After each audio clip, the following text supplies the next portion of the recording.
It's somewhat ironic that in spite of its much publicized triple challenges of inequality, poverty, and unemployment, South Africa is well renowned for its abundance of mineral resources. Good evening, welcome to Unfiltered. I'm Sizwe Mpofu Walsh. Earlier this month, key stakeholders in the mining industry gathered in Cape Town during the 30th anniversary of the Mining Indaba. The Investing in African Mining Indaba was held under the theme, Embracing the Power of Disruption, a bold new future for African mining. But tonight we ask, who benefits from South Africa's minerals? To help me unpack this discussion, in studio are founder and national chairperson of the Association of Women in Mining South Africa, Ms. Mamosa Modise, as well as Ms. Phyllia Ngoatje, who is the head of Paralegal unit at Mining Affected Communities United in Action, MACUA. Joining us on Zoom is the chairperson of the Mining Indaba Advisory Board, Mr. Frans Baleni. But let's first hear what President Cyril Ramaphosa said when addressing the Investing in African Mining Indaba held earlier this month in Cape Town. For nearly 150 years, mining has been a pillar of South Africa's economy. It currently contributes roughly 7.5% towards our GDP, and it accounts for some 60% of South Africa's exports by value. Working with industry and labor, the democratic government of South Africa has been able to effect wide-ranging changes and sustainable transformation of the sector over the past 3 decades. Mr. Baleni, you've been in the mining sector and seen it from multiple different angles.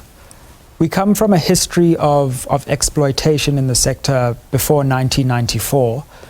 To what extent do you think we have been able to reverse that pattern of exploitation and oppression in the mining sector in the 30 years of our democracy so far? Sizwe, good evening to the viewers as well as to fellow panelists and yourself. Fortunately, I've been in the mining industry from the 70s. It used to be very, very, very brutal. A lot of progress has been made. If you look at health and safety, the mining industry then was killing more than 1,000 people. That number has dropped to below 200, but it's still too many. Conditions of employment and accommodation has also improved, but there's a lot still to be done, especially if you look at condition of service, as well as issues around the mining, hosting mining communities and those who are labor sending. Indeed. Ms. Ngoatje, let's come to you. How do you see the 30 years of democracy? It was supposed to herald a new era, not just for the country, but also for the mining sector and our relationship with the minerals under the soil of South Africa. To what extent do you think we've broken the pattern of exploitation in the mining sector over these 30 years? I think that for now, in the last 30 years, we have come a long way in the mining industry. However, what is still very, evident is the disenfranchisement and exclusion of communities.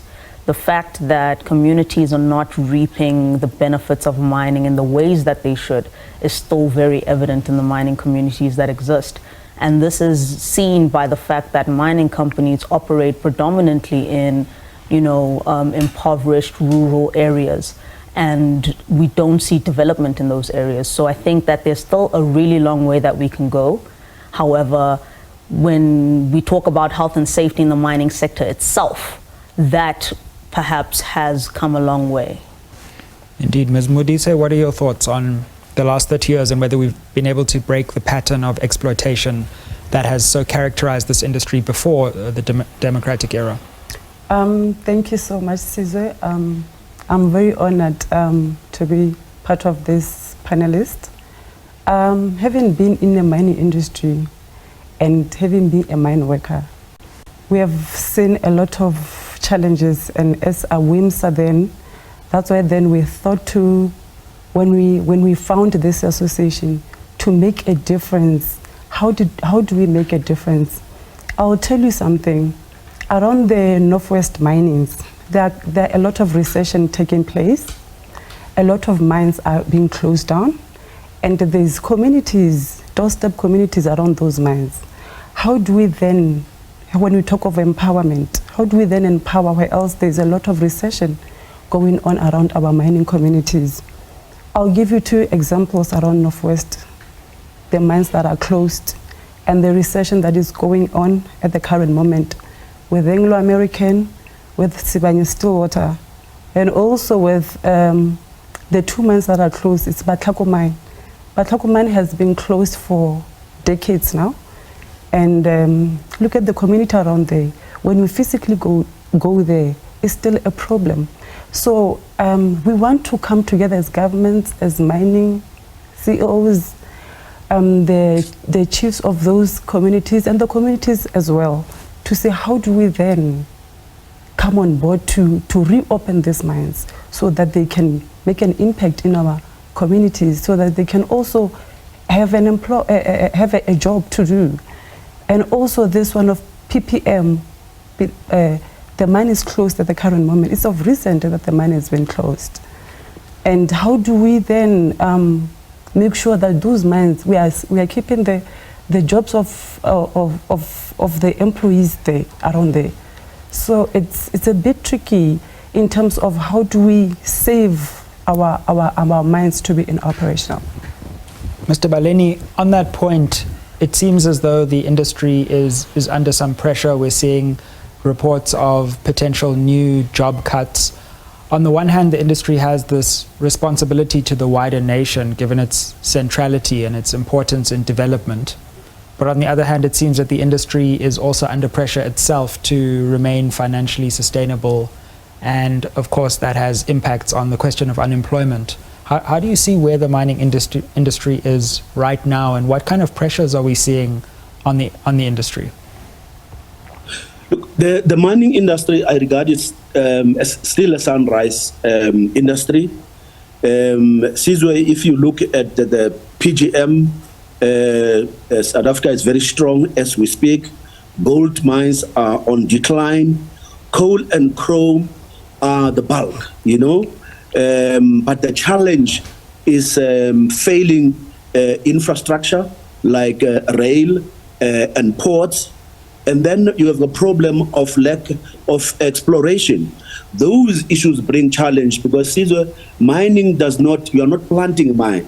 So what you are mining get exhausted. So it means that you must start to do exploration. So then you have a pipeline.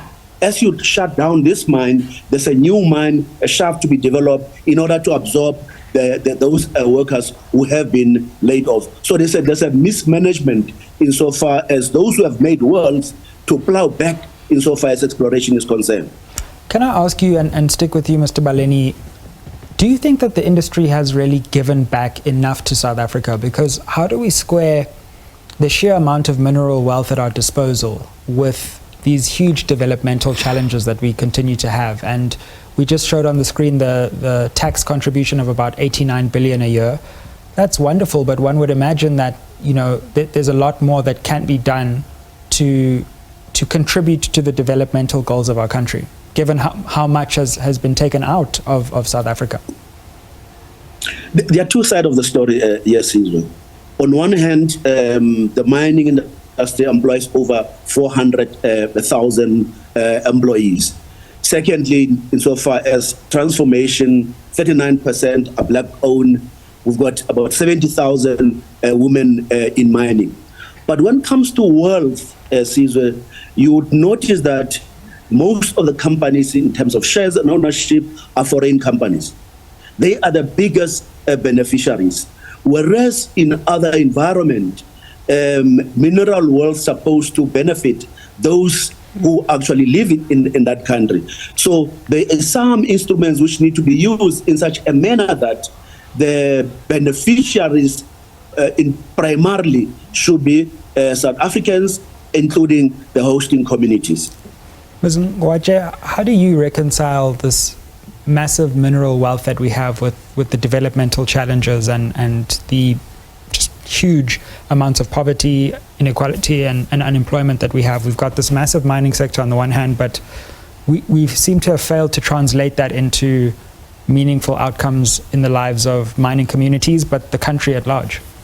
I think on the one hand, we can say that it's not fair to say that mines should employ everyone in a community. It's not practically possible. Sure. However, at the same time, in the same breath, mining companies are making billions in profits every year. I mean, manganese mines, South 32 made about 53 billion last year alone. And to say that there is no proper guidelines or policies in place that will actually, require mining companies to give a 10% or a certain portion, a definitive portion to mining communities in the ways that mining communities need, because mining communities are also not being consulted in the ways that they need, because consultation guidelines do not exist. The regulatory framework for mining operations is very lax because of the foreign investors it wants to attract. And I think those challenges are the ones that really,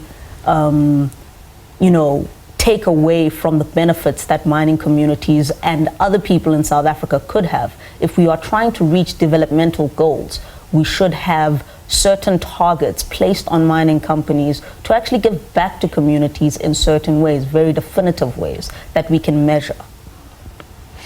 Absolutely. And Ms. Modise, what are your thoughts on, how the mining sector could contribute more to South Africa's development? And on the one hand, we have these mining companies making huge amounts of money, but on the other hand, we have not really translated that into better employment, better poverty outcomes, better inequality outcomes. I still say inclusion. We need to be included in all the development, in all the decisions that has to be made. When you look around the mining communities, it's so much poverty to an extent that these people are just next to the doorstep to the minerals.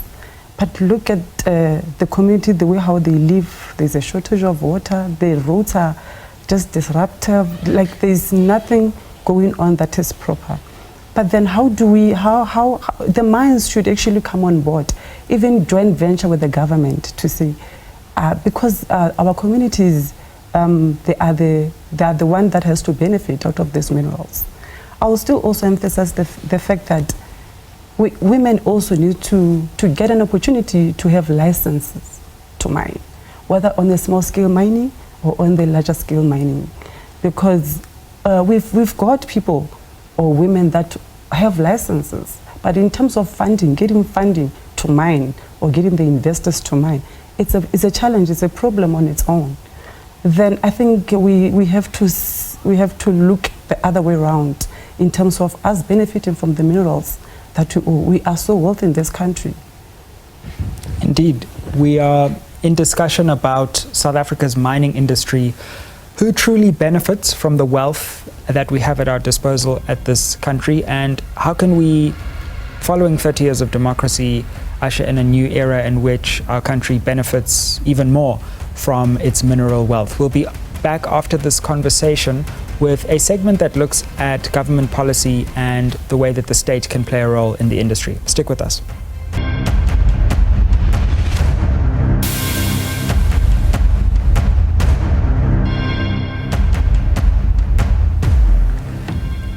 At last, South Africa has an election date. The 29th of May, Wednesday, will be the date that South Africa decides. This has just been announced by President Cyril Ramaphosa. Historic indeed, and an important moment for our country. And of course, key to this election will be the South African economy. Key to the South African economy will be the mining sector and exactly the direction that sector takes. Let's have a listen to President Ramaphosa and what he had to say on the South African mining sector before we come back to our panel discussion this evening. A legal regime confers responsibility on mining companies to work with communities where they mine, to develop economic plans in the areas where they extract their minerals, with a view of promoting development in the areas where communities live. There are also a number of employee share ownership schemes through which mine workers' participation in mining companies is being promoted. We were hearing there from President Ramaphosa, Ms. Ngoatje, about what has been done by government over the last 30 years to try and create a sense of responsibility in mining companies. We have seen a lot of legislative changes, the need for social labor plans, transformation within the sector. To what extent do you think that government interventions in the mining sector have been successful? Or do you think that there's much more that needs to be done? We at MACUA definitely think there's much more that needs to be done. As MACUA, we have a base of branches across South Africa. And our branches and the communities in those mining affected communities do tell us that consultations are not happening in line with the ways they should happen for social and labor plans. Most people have not been invited to any consultative meetings with the mines. They actually don't know what's in a social and labor plan. Social and labor plans should be publicized and on the website of mining companies, publicly available. However, we don't see that happening in mining affected communities. It's often the case that there is no knowledge about a social and labor plan, and where there is knowledge about a social and labor plan, we find that those social and labor plans are not implemented.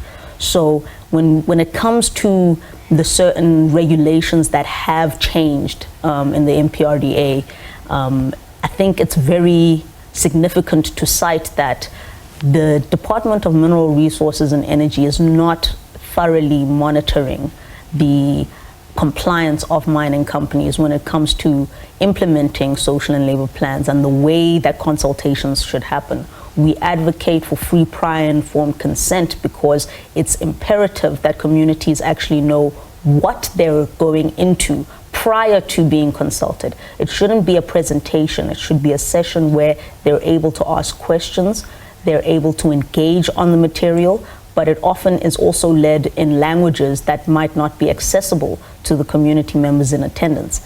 In a lot of areas, we've had significant research into this with the social audit report, which shows that mining companies typically invite people to a hotel, and a very limited amount of people to a hotel, where they will have consultative meetings. But those report backs are not given back to the community because the people who have been invited to those sittings are not representative of the community. Ms. Modise, to what extent are these social labor plans actually being implemented? And do you concur or do you disagree with the view that... I agree because I'll talk about from where I'm working.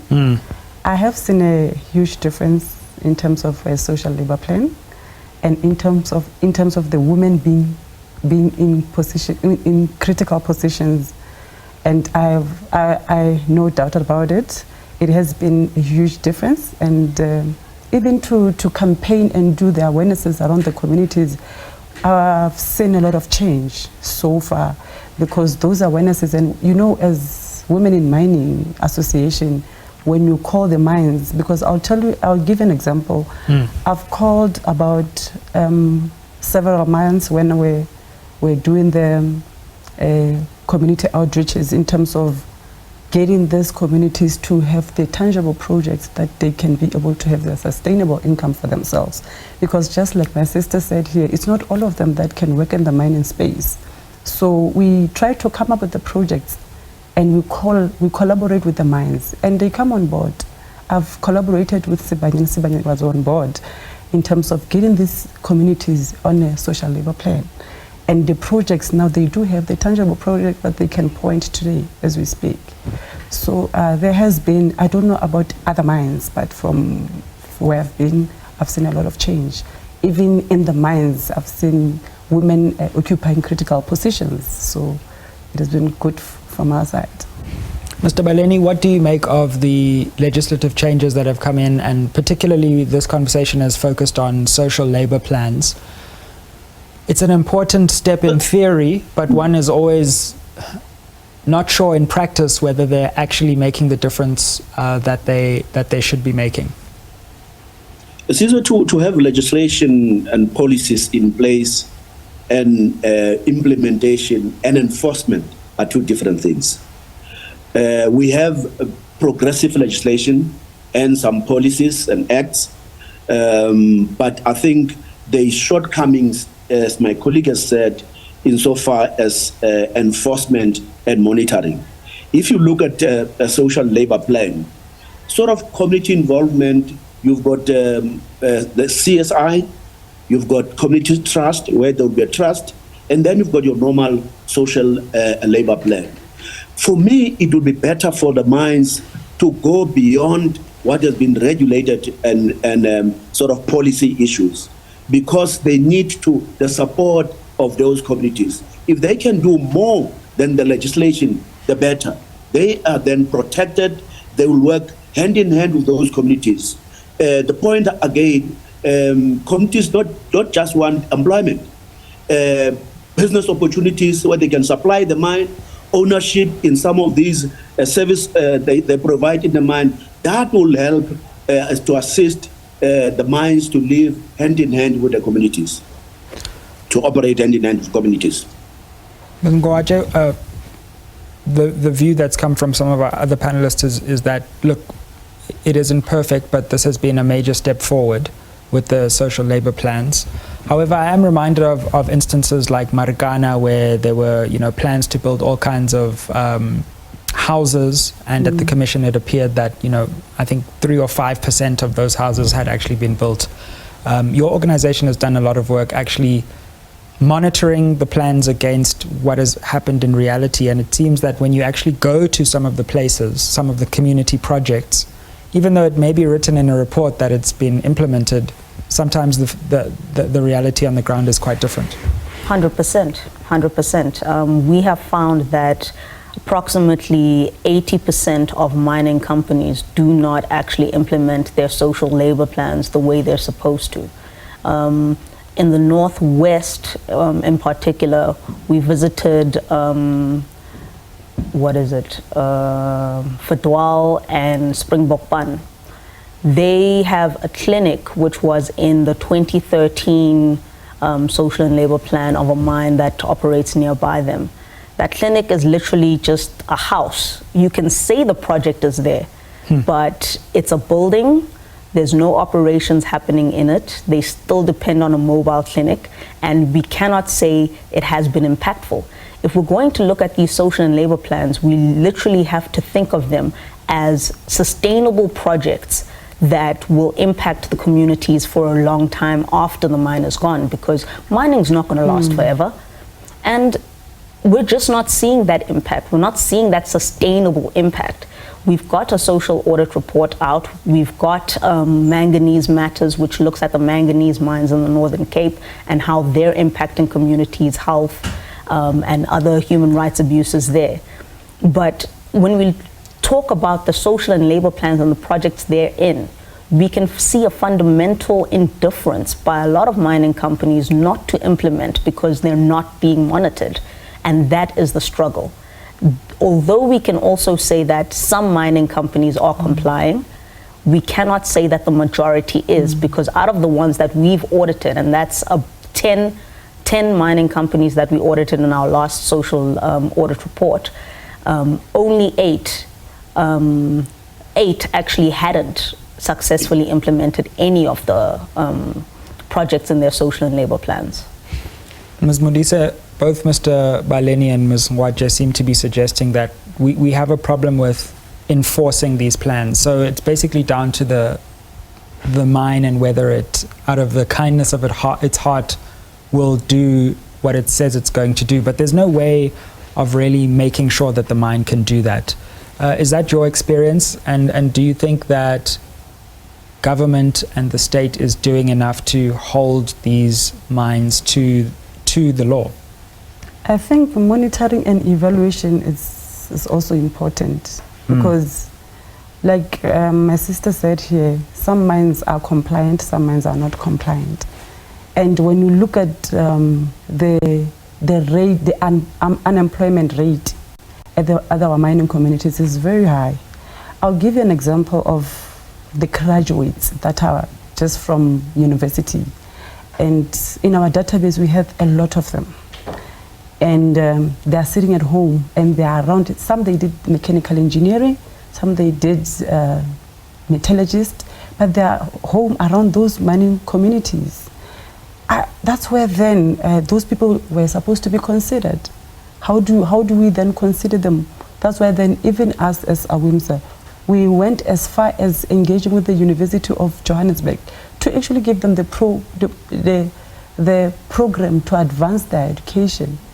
And I still believe mines has to look at the other way around, how to look at the policies, how to actually advance them, because they don't do 100%. We are not expecting 100%, but at least there must be a difference in our mining communities. Indeed, this evening we're talking about South Africa's mining sector and asking the question, who really benefits from South Africa's mineral wealth? Of course, this comes in the wake of the recent Mining Indaba. In this segment, we've looked at the extent to which existing legislation contributes to South Africa's developmental agenda. And when we come back, we'll look at the Mining Indaba itself and the extent to which it is not only helping the industry, but also the country moving forward. A reminder of that important announcement as well of the election date in South Africa, 29th of May, Wednesday, will be the day on which South Africa decides, and it'll be a historic moment in our country's history. We'll be back after this break.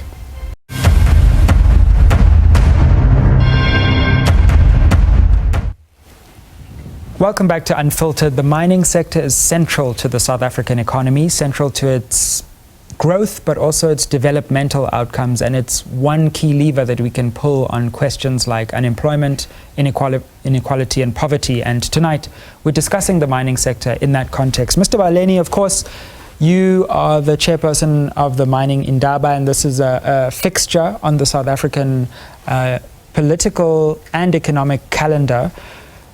How do you see the Indaba contributing? Because, of course, the criticism is that it is a talking shop. On the other hand, it is a really important place of convening these key different interests and forwarding the agenda and also bringing international partners into South Africa to focus attention on our industry, which, of course, is competing with many other industries. Talk shop or crucial and important intervention on the mining landscape? Sizwe, you'll be the judge. 30 years ago, the Mining Indaba started with participants of about 300. 30 years later, in 2024, 11,000 participants attended the Mining Indaba 2024. It is a platform for stakeholders to engage one another. It is a platform for business opportunities. It is also a platform where you bring junior miners to meet big players, to connect and support another. It's a platform for women in mining to share their views, to contribute in shaping the future of the mining industry. We have seen deals which happen through this interaction and this platform. It's not necessarily a policy formulation platform, but it's an engaging platform to allow participants and players to actively get involved. Ms. Modise, what are your thoughts on the Mining Indaba? Is this an important intervention, or is this something that we should be prioritizing other things in replacement for? It is really amazing intervention, I must say. And I would like to thank our Minister of Mineral Resources and Energy, Ngoatje, to actually recognize women in mining, to form part of the Mining Indaba, and our President as well. I will say, I've been to Mining Indaba. I've showcased what women in mining are doing, and it was very great. And the contracts and the collaborations that we got from Mining Indaba were amazing. I will give you two typical examples of what AWIMSA has benefited out of Mining Indaba. Like right now at the CEO of Mauritius, they want to collaborate with AWIMSA in terms of their women and our women to come together so that they can come up with a program, the program that will empower them, the program that will escalate their businesses to go digital. So also Germany is looking for our women in mining to empower them to come up with a project. So for me, it's really amazing, and because you network, like you meet the investors, you meet the relevant, the CEOs there, so that you can have one-on-one talk and engage with them to say, this is what I do, and can you help our women in mining? This is what they're looking for. So for me, it's a very privileged and a good platform to be at. Ms. Ngoatje, you've taken, shall we say, a different view. You have spoken on the other side of this debate, and you've had some choice words about the mining Indaba, where you've spoken about a toxic alliance between government and mining companies in South Africa. Why do you think that? And why did you see it necessary to hold a parallel Indaba during the mining Indaba to voice your concern about the voices that were left out of that space? I think we need to be clear, and both panelists very rightly said that the mining Indaba is a networking and business, opportunity. When one of my colleagues was speaking, he significantly left out communities as part of those key stakeholders. And that is exactly the reason why community summit needed to be held while the mining Indaba was happening. Communities do not have a voice at the mining Indaba. They do not have a voice in their communities. It's the same systematic exclusion that we continue to see. And we need to be clear when we say that the mining Indaba is for key stakeholders. Who else is a key stakeholder other than the people who have mining at their doorstep?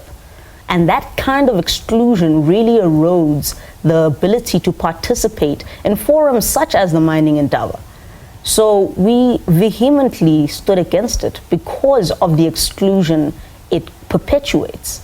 The mining Indaba is a place where NGO sector, mining, business, government can go to, have a great time and a holiday kind of experience, but they're not talking about the issues they don't want to talk about. For example, the three big things that were discussed at the mining Indaba were energy, which is significant to mining communities, but they're excluded from that chat.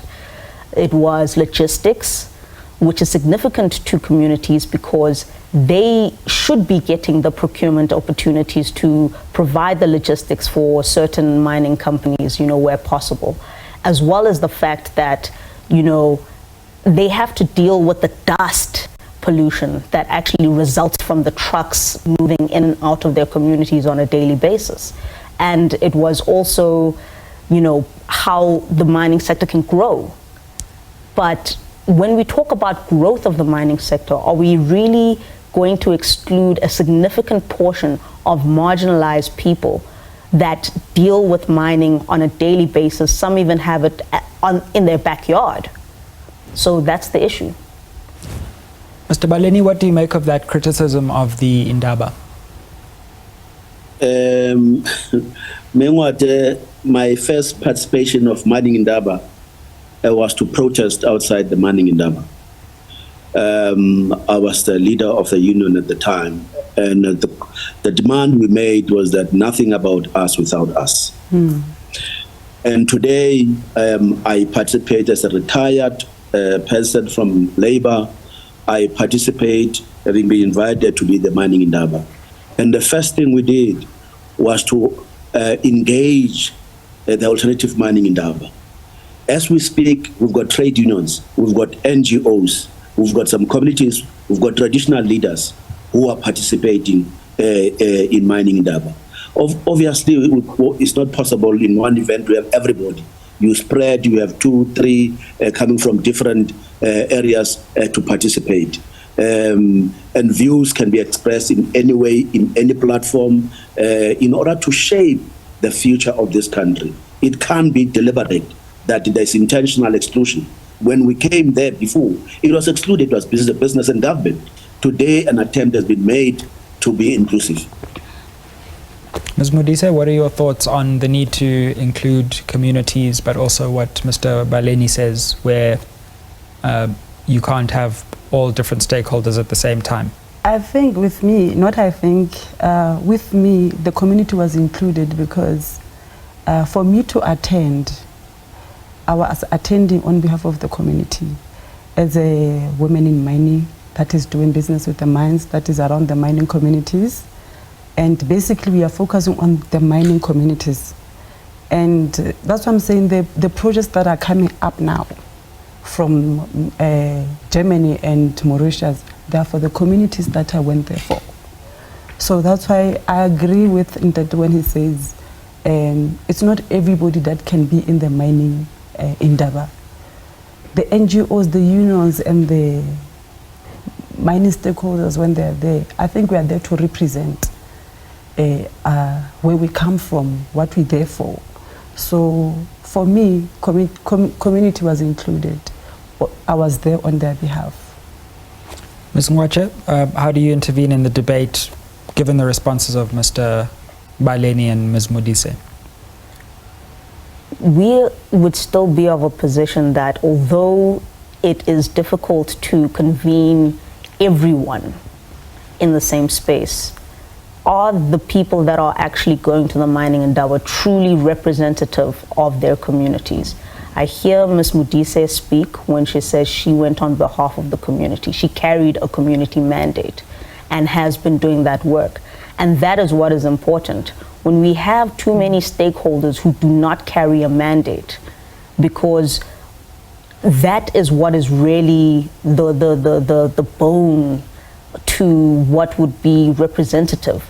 I think that that's when we find ourselves in a bit of a conundrum. And that's where we would say that the mining Indaba does not truly reflect representative kind of delegates, because not everyone in that space is representing their community. And it's unfortunate that on the back burner, communities do feel excluded. They aren't invited, and their voices aren't necessarily in the room when these things are discussed. And if they are in the room, they're a very big minority. Mr. Baleni, we have a short time before we go to break, but let me give you an opportunity to come in here again on this subject before we come back and look at the future in the final segment. Now, Sizwe, you're going to be a witness here. We are making an open invitation to Ms. Ngoatje to attend Mining Indaba 2025. Wow, yeah. So she got an invitation and I didn't, eh? No, we see that. Well, there we go, Ms. Ngoatje, you've been invited. Maybe you should also invite Mr. Baleni to the alternative Indaba. We'll be back after the break. We're discussing South Africa's mining sector, the extent to which it is complicit in our country's economic inequality and oppression, or the extent to which it is actually a vehicle to get us out of this crisis. We'll be back after the break to discuss the future. What should the state be doing? What should the mining sector be doing to make sure that the days of poverty, inequality, and unemployment living side by side with massive mining profits are behind us? Stick with us.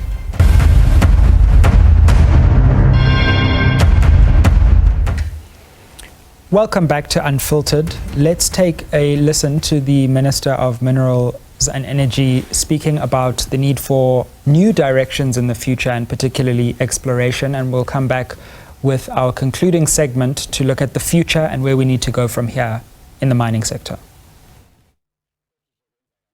It is a known fact that new mines are born out of exploration. If you have a sense of the value chain in mining, you'll know that it all starts with exploration. Then you can do mining. Then you can do metallurgical processing. You separate rocks to minerals, minerals from rocks, and then only then can you beneficiate. So as the previous Mining Indaba, we shared with you our partnership with Industrial Development Corporation to establish a country's exploration fund.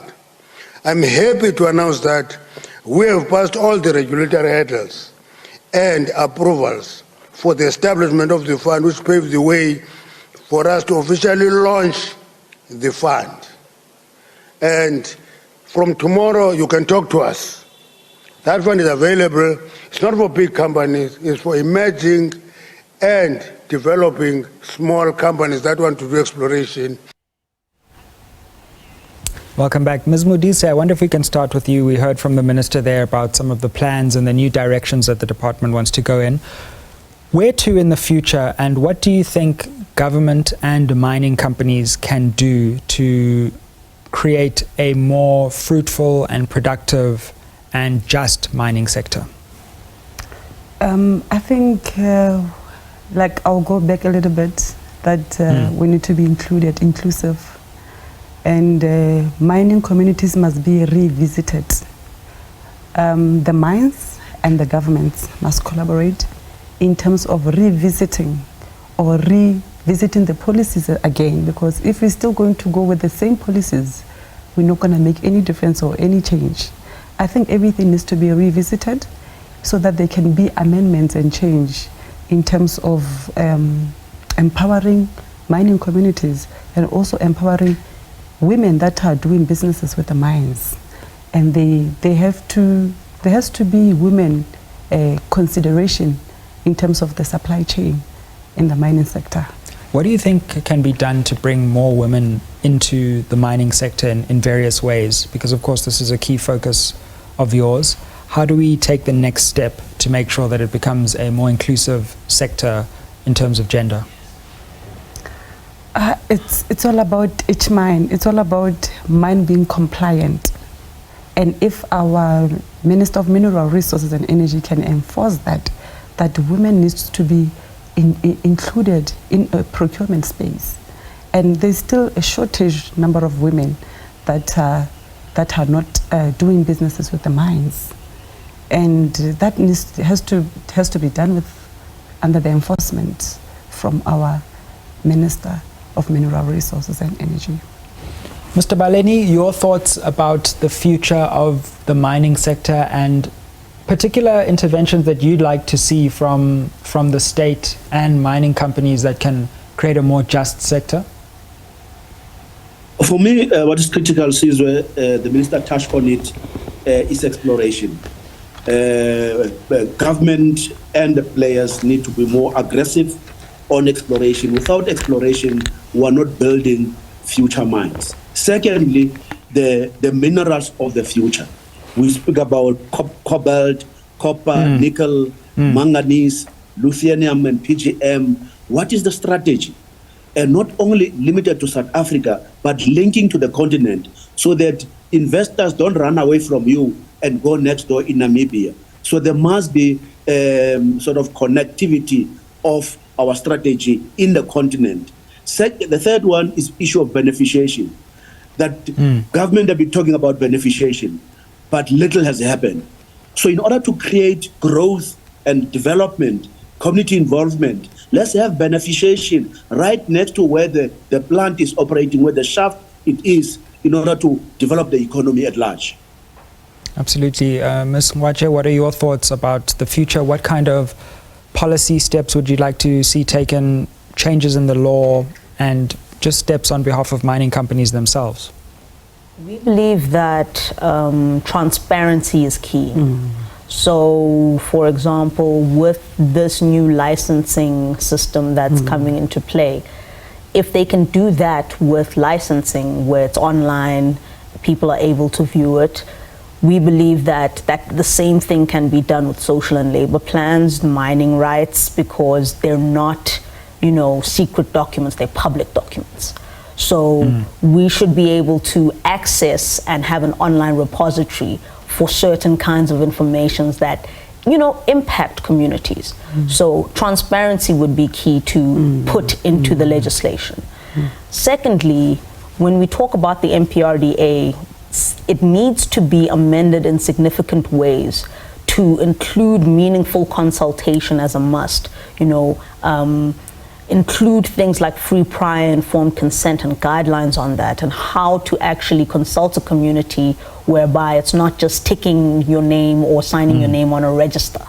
We need to have more enforcement and monitoring, of course, but we also need the MPRDA to speak to the rights of communities, where consultation shouldn't be enough for someone to come mine on your farm.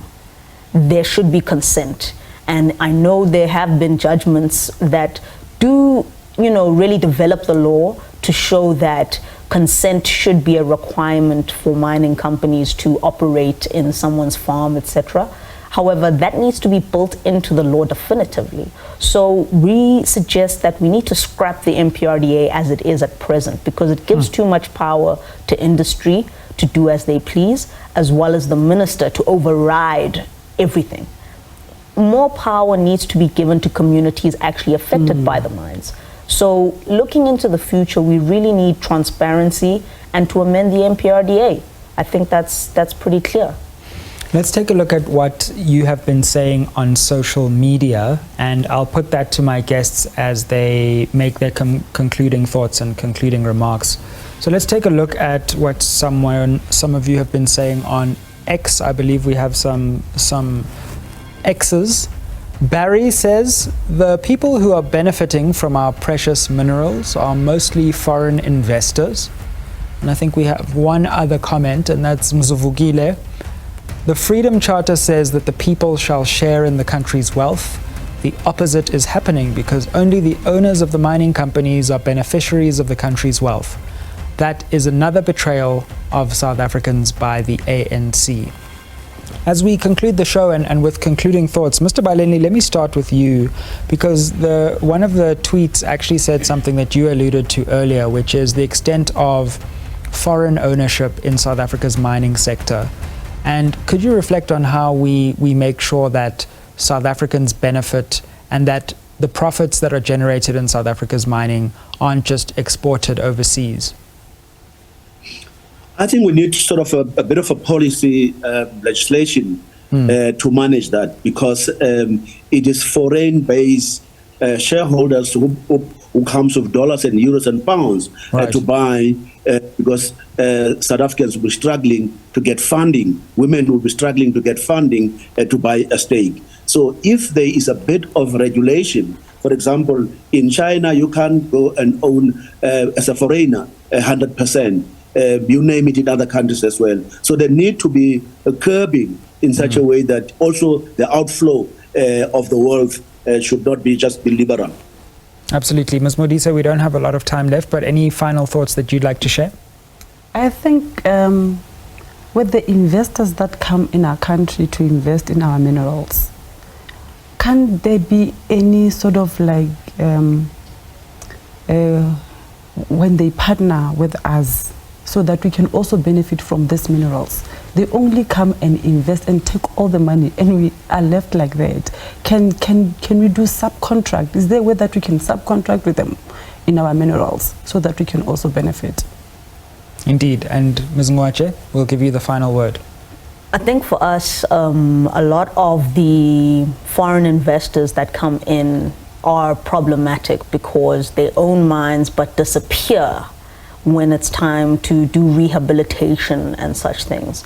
So there is definitely a need to curb foreign investment, just so that you can find the investors who are operating the mines after they have stopped mining. I think that's one of the most important things. But I agree with the second tweet that was there, just to say that we are being failed by government. Thank you very much to all of my panelists this evening for a stimulating and interesting conversation on the mining sector, which is such a central pillar of South Africa's economy. We come from a history of exploitation and oppression in that sector before 1994, and tonight we've surveyed and explored the extent to which, as a country, we've been able to use the mining sector to attack some of our developmental goals. It's clear that much has been done, but as is often the case with our country, much more still needs to be done? Can we mine our collective wisdom as a nation to chart a new path for mining which both improves and grows our economy, but also meets our developmental aims and goals? That has been the focus of our conversation this evening. Thank you for joining us for another installment of Unfiltered News, Unfiltered Views, and Unfiltered Conversations. Let's continue this chat on social media at Unfiltered SABC. And have a good night. 29th of May, we go to the polls.